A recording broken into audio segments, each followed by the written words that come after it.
Bali abalema ategeezezza nti mbabazi y'omu ku babadde basalirawo eggwanga n'olwekyo buli kintu ekiganye oba ekikoleddwa akirinamu omukono.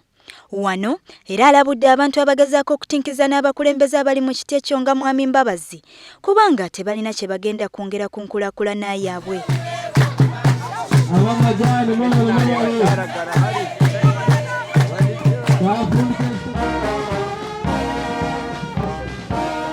Era yakubiriza abantu okuva mu bibuga naye bagende mu byalo basobole okulima okufuna ekyokulya.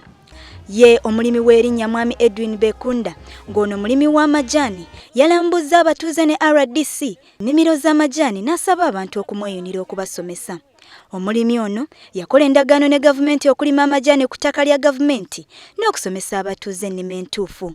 Bitu nkabanyihira knowledge yabira nemara nkabanshomereyo ebintu ebikwasikanya n'amajaani n'amagoba gago nasharamu naja nti ebintu ebi nashomere 1998 naja nti ebi nashomere nyine kubishomesa abandi abo kwecyama cy'amajaani cyona nkine turagambira amajaani agamugabire supplied kandi twine orders nyingi aho turagambira twine 50 twine contract na NADS supplying 50 million seedlings in 3 years, which means twine emyaka 3 omukintu.